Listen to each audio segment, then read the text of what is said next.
आप देख रहे हैं मॉर्निंग विद हम और महविश से हम कर रहे हैं बातें। लेकिन महविश से बातें कंटिन्यू करने से पहले जी मैं आपको एक और सेलिब्रिटी से मिलाना चाहूँगी। बहुत अच्छे एक्टर हैं, आप उनकी प्लेज अभी हम पे भी देख रहे हैं और चैनल्स पे भी देख रहे हैं। और मैं कहूँगी कुछ बहुत कम लोग हमारी इंडस्ट्री में ऐसे हैं जो बहुत वर्सटाइल हों और जो अपने आप को बहुत रोक के रखें कि नहीं मुझे ये कैरेक्टर करना है, बिकॉज मुझे डिफरेंट लगना है, वरना ये कैरेक्टर नहीं करूँगा और रिफ्यूज़ कर दें काम से। So he is one of them. Please welcome Kamran Jilani. बचना ऐ हसीनो अस्सलाम वालेकुम जी, क्या हाल है आपके? कैसे हैं आप? क्या हाल चल रहा है?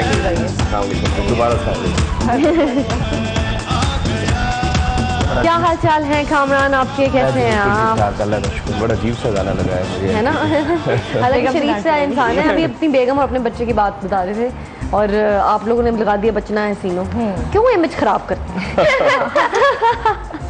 कैसे हैं आप कामरान? मैं जी बिल्कुल ठीक ठाक लगा जी। हमारा एक सेगमेंट है जो मैंने आते ही इनसे तो कर लिया। आप पर इल्जाम वाला मैं भी हाँ देख रहा था अभी। बस आप पर इल्जाम है, रेडी हो जाएं बाप। हथकड़ियाँ आप सोचें आपके हाथ में और आप पर इल्जाम लगने वाले हैं।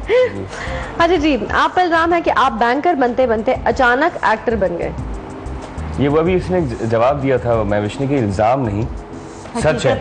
ये सच है, हकीकत है। लेकिन क्यों, हाउ कम? मतलब shifting field, you wanted to become an actor?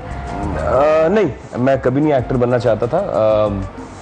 एक बैंक में जॉब की, मुलाजमत की 1 साल और एक ऑफर आई और उसको एक्सेप्ट किया। वो जॉब ऐसी थी कि वो सेल्स की और मार्केटिंग की जॉब थी वो। अच्छा। जो कि मेरे लिए बड़ी टफ थी और बड़ी टायरिंग थी।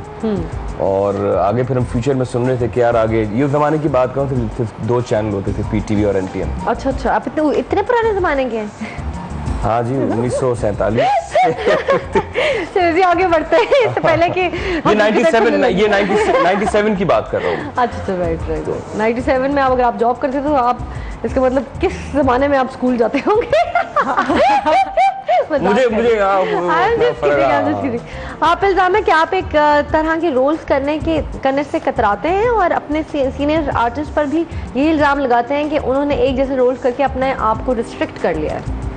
एक जैसे रोल करने से कतराता हूँ, बल्कि मैं तो समझता हूँ कि मैंने बहुत से एक जैसे रोल्स किए भी हैं। और हाँ, एक ज़माने में मैं बड़ा सिलेक्टेड होता था, एक ज़माने में। अच्छा, वो ज़माना गुजर गया?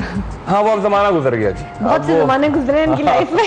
अब ये है कि अब पिछले कोई 3-4 साल से अब माशाल्लाह ऐसे भी रोल हैं जो मैंने बहुत दफ़ा पहले भी कर चुका हूँ। लेकिन कहीं कहीं मिसाल के तौर पर मैं हमेशा ये कहता हूँ कि 4-5 अगर आप काम एक साथ कर रहे हैं, उसमें से 1 या 2 ही थोड़े से डिफरेंट होते हैं। बाकी वो सारे क्योंकि रूटीन के ही काम हो रहा है ना। ड्रामों की स्टोरीज भी अक्सर औकात तकरीबन सेम होती है, एक जैसी है। कितने कैरेक्टर्स बना देंगे। वैसे भी हमारी जिंदगी में भी देखिए ना तो यही होता है कि एक विलन होता है, एक हीरो होता है, एक हीरोइन होती है, एक सास होती है, एक बहू होती है, एक बेटी होती है, एक सहेली होती है। वही वाली चीजें, तो उसी को प्रेजेंटेशन डिफरेंट कर लेते हैं। अच्छा जी, आपका इल्जाम है कि आप चैनल्स पर ये इल्जाम लगाते हैं कि वो ड्रामों को इतना ज्यादा रिपीट करते हैं कि एक्टर स्टाइल नहीं रहता। मतलब एक्टर जो है वो सेम रिपीट हो के लोगों को वही लगता है कि ये किसने सवाल बनाया? ये पता नहीं, मुझे लग रहा है कि ये सवाल जो इल्जामात हमने लगाए वो सब आपके ऊपर, आपके ये तो नहीं किसी और के इल्जाम है। ये तो क्योंकि इसमें ये भी लिखा हुआ है कि आप वर्सेटिलिटी पे बिलीव करते हैं, पर आप कह रहे हैं मैं एक जैसे कैरेक्टर करता हूँ। नहीं, बिलीव बिल्कुल रखता हूँ, लेकिन ये है कि अब वो जी अब इतना नफसा नफसी का दौर है, अब आप बड़े सिलेक्टेड हो नहीं सकते। और अब वो ज़माना रहा नहीं, अब दौर रहा नहीं कि आप बड़े सिलेक्टेड हो कि नहीं जी मैंने ये किरदार कर लिया तो मैं कभी करूँगा ही नहीं। वो सोच पहले मेरी थी, अब चेंज हो चुकी है। अच्छा, आप पर ये इल्जाम है कि आप महज अपने आप को वर्सटाइल साबित करने के लिए नेगेटिव रोल्स अक्सर ज़्यादा करते हैं। अच्छा, ये एक और बात मैं आपको बता दूं, नेगेटिव मैंने किए हैं। अक्सर लोग मुझसे कहते हैं कि जी नेगेटिव आप बहुत कम करते हैं। अभी जैसे अभी दश्ते जुनून चल रहा है, उसमें नेगेटिव है। एक और आप सोप देखेंगे, लेकिन उसके साथ साथ आप मेरे और ड्रामे भी देखें, बड़े पॉजिटिव, बड़े गुडी से हैं। लेकिन वो रहता है कहीं ना कहीं। हाँ। अब तक कौन सा ऐसे कैरेक्टर है जिससे करके आपको बहुत सेटिस्फेक्शन मिली हो? बड़ा मुश्किल सवाल है माशाल्लाह। इतने साल हो गए काम करते हुए, 15 साल में इतने माशाल्लाह प्लेस किए। हमारी जो आखिरी सांस वाज वेरी गुड। आखिरी सांस, हाँ, मैंने बड़ा अच्छा था, बड़ी अच्छी, बहुत अच्छी वो टेलीफिल्म थी। आप बताएं कि आपको क्या लगता है कि कौन सा कैरेक्टर ऐसा या तो करना चाहती हैं या फिर कर चुकी हैं? करने चाहने वाले तो बहुत सारे हैं अभी, और इंशाल्लाह उस पर काम चल रहा है, बट जो मुझे बहुत अच्छा लगा था वो शहर दिल के दरवाजे, हाँ, अर्शीन का कैरेक्टर जो था। अब तो जो काम इज्जत से प्यार मोहब्बत से आ रहा है वो कर लो सुकून से। हाँ, अब ये वो जमाना रहा और नहीं क्योंकि कंपटीशन इतना ज्यादा है। देखिए जी, मैं आपको साफ बताऊं, जितना भी आप कर लें ऑस्कर तो मिलना नहीं है। साफ बात, मैं बड़ी प्रैक्टिकल यानी रियलिस्टिक बात कर रहा हूँ। ये एक ज़माने में मेरी सोच होती थी, अब मैं वक्त के साथ साथ सोच तब्दील हो गई है। अब ये कि आप जितना भी अच्छा काम कर लें, ठीक है, अप्रिसिएशन मिलती है, ड्रामा खत्म, नेक्स्ट आगे क्या है यार। हाँ, भूल जाते हैं, वो लोग भूल जाते हैं, ड्रामा को भी भूल जाते हैं। सही बात है। ये कि ठीक है, अल्लाह कहीं कहीं बहुत इज्जत भी दे देता है। फॉर एग्जाम्पल मेहंदी मैंने किया था, मेहंदी जैसे रोल्स मैंने बहुत किए हैं मैंने, लेकिन कोई एक ऐसा कैरेक्टर होता है, वो एक ड्रामा ऐसा हिट हुआ वो कि हमें इतनी तवक्को नहीं थी कितना हिट होगा। तो वो जी हाँ, एक कॉलर है कामरान, मिसेस कामरान की कॉल है लाहौर से। आपकी मिसेस नहीं है। जी अस्सलाम वालेकुम। कहाँ चली गई? Very good morning to all of you. जी मिसेस कामरान, क्या हाल है? बहुत अरसे के बाद कॉल किया आपने। एक्चुअली कुछ मेरी तबीयत ठीक नहीं थी, लेकिन मैं डेली आपका शो देखती थी और ये कि माशाल्लाह बहुत प्यारी लग रही है। और हिरा से मैंने बात करनी थी, और बल्कि जितने भी डिजाइनर इस वक्त देख रहे हैं उनसे मैंने एक रिक्वेस्ट करनी थी कि आप लोग जो भी लॉन्च करते हैं, लॉन करें या जैसे भी ड्रेसेस, और स्पेशली लॉन, तो उसमें यानी बहुत से लोग ऐसे हैं उनकी रेट्स ऐसे होते हैं कि हम जैसे स्पेशली मिडिल क्लास हम लोगों की रेंज से बाहर होते हैं। तो वो कोई ऐसा स्टफ भी यानी इंट्रोड्यूस करें कि जो हम लोग भी इजीली परचेज कर सकें। तो इस वक्त जितने भी डिजाइनर सुन रहे हैं, तो मैं उम्मीद करती हूँ कि वो इस पर गौर करेंगे। और दूसरा, आपके जो गेस्ट हैं वो बहुत जबरदस्त हैं, कामरान जलानी साहब और महविश हयात। इन दोनों से मैंने पूछा था कि माशाल्लाह महविश ने स्पेशली मैं कहूँगी कि बहुत थोड़े टाइम में बहुत ज्यादा इनकी व्यूअरशिप बढ़ी और बहुत जबरदस्त काम कर रही हैं, और कामरान भाई भी बहुत जबरदस्त काम कर रहे हैं। मैंने इनसे पूछना था कि अब तक इन दोनों ने जितना भी काम किया है, इनका सबसे जबरदस्त जो रोल है वो कौन सा है, और कौन सा ऐसा रोल है या कौन से एक्टर या एक्ट्रेसेस हैं जिनके साथ ये काम करना चाहते हैं। यही एग्जैक्ट सवाल मैंने अभी इनसे 2 मिनट पहले पूछा है, और इनका जवाब मैं आपको ऑनर देती हूँ। Thank you so much Mrs Kamran, call करती रहा करें। मेरे रेगुलर कॉलर जो है ना वो पता नहीं कहाँ खोए हुए हैं। एक तो सलमान जी बिल्कुल इंशाल्लाह, आप अब दुआओं में हमारे साथ हैं। थैंक यू, बहुत शुक्रिया। अल्लाह हाफिज़। Thank you so much. Allah हाफिज़। थैंक यू जी, बहुत बहुत शुक्रिया। जी जब बताएं, अब मेरे तो जवाब नहीं दे रहे थे, अब बताओ बहुत से प्लेज हैं जी। मुझे अपना बारूद बहुत अच्छा लगता है, एक टेलीफिल्म थी। तुम्हारे साथ एक लास्ट एक टेलीफिल्म की थी अभी, एक 14 अगस्त वाली। हाँ, वो बड़ी अच्छी थी, स्क्रिप्ट और 14 अगस्त का 23 मार्च का था, पता नहीं किसका था, उसमें एक दहशतगर्द, वो बड़ा अच्छा प्ले था। प्लेज तो बहुत है। कौन सा कैरेक्टर करना चाहते हैं? मैं ना कोई पागल बनना चाहता हूँ, ना अंधा बनना चाहता हूँ, ना दूल्हा लंगड़ा बनना चाहता हूँ, कुछ नहीं करना चाहता। वैसे मैं बनना चाहता हूँ। महविश आप बताएं, मैं क्या कैरेक्टर करना चाहती हूँ? मुझे बेसिकली जो मेरा बहुत दिल चाहता है वो ये कि I've always admired Benazir Bhutto. So I want to do a character based on her life, and I want to play her character in that. It can be a film, it can be a मेरी जो सोच है ना, character वो filler ना हो उस ड्रामे में, एक अपनी इम्पोर्टेंस रखता हो, और कहानी से उसका बहुत गहरा ताल्लुक हो। ऑफ कोर्स परफॉर्मेंस मार्जिन भी थोड़ा बहुत कहीं। आप चाहते हैं ना, मैं इस तरह का कैरेक्टर आपके लिए क्रिएट कर सकती हूँ, ठीक है? फिल्म में आपको दे सकते हैं। फिल्म का नाम होगा लाश। शुरू में आपको गोली लगनी है ठग करके, और पूरी फिल्म में वो कैरेक्टर सबसे इम्पोर्टेंट होगा। ये क्या बात है? तस्वीर लगी होगी हर जगह। हाँ, मतलब ये हुआ, मर्डर कैसे हुआ? ये क्या बात हुई कि कैरेक्टर इम्पोर्टेंट हो और उसके इर्द गिर्द कहानी घूमती है?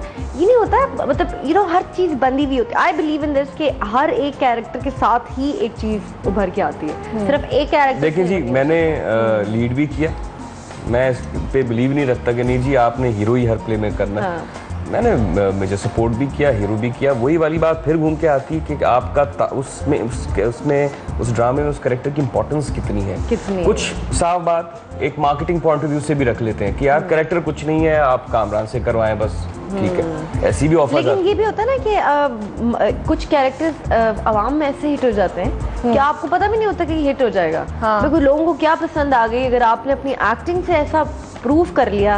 Because I personally believe in this कि अगर आपकी 2 लाइनें भी है ना, लेकिन उसका कोई मकसद है या उसको आपने सही तरह से परफॉर्म कर लिया, तो वो अप्रिशिएट होंगे ही होंगे। चाहे उसका कहानी में जैसे गेस्ट एट टाइम ये होता है कि गेस्ट अपीयरेंस किसी ने की, और हमारी फिल्मों में तो ये होता था कि जो गेस्ट अपीयरेंस की और वो सब पूरा केक ले गया फिल्म का। मैं अभी एक सोप कर रहा हूँ मैं उनका, आलिया का, आलिया इमाम। वो मुझे अभी रिसेंट अभी इन कामों में कुछ जो मैं कर रहा हूँ उसमें मुझे वो बहुत बेहतर और कुछ अच्छा चैलेंजिंग लग रहा है कि वो नेगेटिव है, और वो आप जब ऑन एयर जाएगा तो आप देखिएगा कि वो उसमें मैंने वो अपने आप को काला किया है, वो एक गेटअप है, वो एक लुक्स है, उसके लेंसेज वेंसेज एक नेगेटिव है। वो क्या है नेगेटिव, वो क्यों है, वो आप देखिएगा, लेकिन वो मुझे अच्छा लग रहा है मुझे कि वो। अच्छा, आपकी बहन कह रही है, आपके भाई भी है इंडस्ट्री में, तो उनसे कितनी सपोर्ट लेते हैं अदनान? शुरू में गाइड करते थे वो, अब नहीं करते? अब ये है कि वो समझ गए कि नहीं यार माशाल्लाह गाड़ी चल निकली है, तो वो अब माशाल्लाह वो भी अपने बिजी होते हैं, मैं भी अपने काम में बिजी होता हूँ। अभी भी वो यहाँ कराची में है। मछली के बच्चे को तैरना थोड़ी सिखाया जाता है। क्या बात है महविश, मछली अभी पकड़ती हूँ। नूर जहाँ की कॉल है यूएसए से। हेलो, अस्सलाम वालेकुम। वालेकुम सलाम नूर, मैं आपकी रेगुलर कॉलर बनती जा रही हूँ, है ना, और आप मेरी हमनाम भी है। नूर तो नाम जहाँ तो नहीं है मेरा, लेकिन नूर हम नाम भी हैं आप मेरी। बिल्कुल बिल्कुल, आप बहुत प्यारी लग रही हैं आज, the colour suits you very much. बहुत शुक्रिया, थैंक यू, थैंक्स लॉट। अच्छा, ये बताएं कि आप हमारा प्रोग्राम देख रही हैं, हमारे साथ कामरान जिलानी और महविश हयात हैं, बात और मैं अभी सोने जा रही थी, लेकिन जब मैंने कामरान जिलानी को देखा तो आई जस्ट कुडंट रेजिस्ट, और लकीली मेरी कॉल मिल गई। क्या बात है तो जी। ये दोनों भाई बहुत प्यारे हैं, बहुत अच्छा काम करते हैं, और इनके फादर भी हम लोग बच्चों ने देखते थे, और he look just like his father माशाल्लाह से, और बहुत अच्छा काम करते हैं। कामरान जिलानी, अदनान जिलानी दोनों बहुत अच्छे हैं, हमारे पाकिस्तान के मैं कहूँगी one of the best stars में से। बहुत शुक्रिया। ये आप बहुत कम शोज में आते हैं, और आपको आज देख के बहुत खुशी हो रही है। भाई को भी बुलाएंगे। थैंक यू जी, बहुत शुक्रिया न्यूजा, लेकिन ये आपने मेरे लिए बहुत बड़ा कॉम्प्लीमेंट है कि आपने मेरे फादर से मुझे मिलाया। मैं तो, और मैं क्या, अदनान भी जो है वो वहाँ तक पहुँचना तो फादर बहुत नामुमकिन बात है, क्योंकि हमने तो वो एक जिसको आप कहते हैं कि सोने का चम्मच लेके पैदा हुआ, हमने सिर्फ टीवी ही किया। उनका जो एक एक्सपीरियंस था वो हर शोबे में था, TV, film, radio, stage, theatre, तो उनके काम और मुख्तलिफ ज़बानों पे उनको अबूर बहुत हासिल था। सिंधी बोलते थे तो बहुत अच्छी बोलते थे, उर्दू बोलते थे तो बहुत अच्छी बोलते थे, उन तक तो पहुंचना नामुमकिन है। तो लेकिन ये आपने मुझे उनसे मिलवाया, तो ये कॉम्प्लीमेंट है मेरे लिए। स्वीट। एक बेटे के लिए इससे बड़ा कॉम्प्लीमेंट क्या हो सकता है कि आप उसको कहें कि यू लुक लाइक। ये वो वाली बात है कि जी आप अभिषेक से कहें कि यार आप। मेरे अब्बू जब भी देखते हैं आप दोनों भाइयों को, हमेशा टीवी पे कहते हैं, अरे ये तो कुर्बान जिलानी का बेटा है। नहीं जी, ये मेरे लिए फख्र की बात है जी। Thank you so much. Noorjahan, कुछ और कहना चाहेंगी? महविश से बात करना चाहेंगी? महविश भी बहुत प्यारी है माशाल्लाह से, keep up the good work, she is doing good. Thank you so much. Thank you. या मैं आपके टॉपिक से एक बात ये कहना चाह रही थी कि बहुत अच्छा टॉपिक निकाला, वेरी टची जी, क्योंकि जो शादियों के खर्चात आजकल बढ़ गए हैं, मैं कहूँगी कि माइयों जो है वो it's like one step down mehndi, और मेहंदी जो है वन स्टेप डाउन शादी हो गई है। और ये जो है हमारी कौम को सूट नहीं कर रहा है, इतना ज़्यादा एक्सपेंसिव। मतलब शादी को खुशी रहना चाहिए, सही बात, उसको बर्डन नहीं बनाए पेरेंट्स पे या सोसाइटी पे। और हम लोग जो देख रहे हैं वो दूसरे चैनल्स पे भी जो वेडिंग शोज हो रहा है, I just don't like, I am sorry, I shouldn't से दिस ऑन एयर, बट मुझे समझ में नहीं आ रहा उसका मकसद क्या है। तो और जहाँ तक चले अल्लाह करे जो भी कोई मकसद कर रहा है, ये सिर्फ निकाह के बगैर शादी नहीं सकती, बाकी सारे रस्मात के बगैर शादी हो सकती है। ये तो बड़ी अच्छी आपने बात की। थैंक यू सो मच जी, बहुत शुक्रिया। अपना बहुत ख्याल रखें और कॉल्स करती रहा करें। जी, ये सवाल मैं आपसे ही पूछती हूँ, आप बिलीव करते हैं, पहले महविश आपसे पूछती हूँ कि ये रसूमात जो हैं इतनी सारी शादियों की, मतलब कौन सी ऐसी रस्म है जिसके बगैर शादी नहीं हो सकती? मतलब और you believe and you think you are going to have मतलब ग्रैंड वेडिंग तो हर कोई चाहता है, लेकिन मेहंदी भी, माइयों भी, वलीमा भी, वाज पढ़ाई, ये वो इतनी सारी चीज़ें ज़्यादा ओवरबोर्ड नहीं होना चाहिए। मेहंदी माइयों तो मस्ट है, आई थिंक। लड़की है ना, बिल्कुल इसमें मजा आता है। ब्रेक के बाद जी कामरान से पूछेंगे उनकी तो शादी हो चुकी है कि इनके क्या क्या फंक्शन थे और इनको कितने पैसे खर्च करने पड़े। आप ले ब्रेक के बाद वापस आते हैं।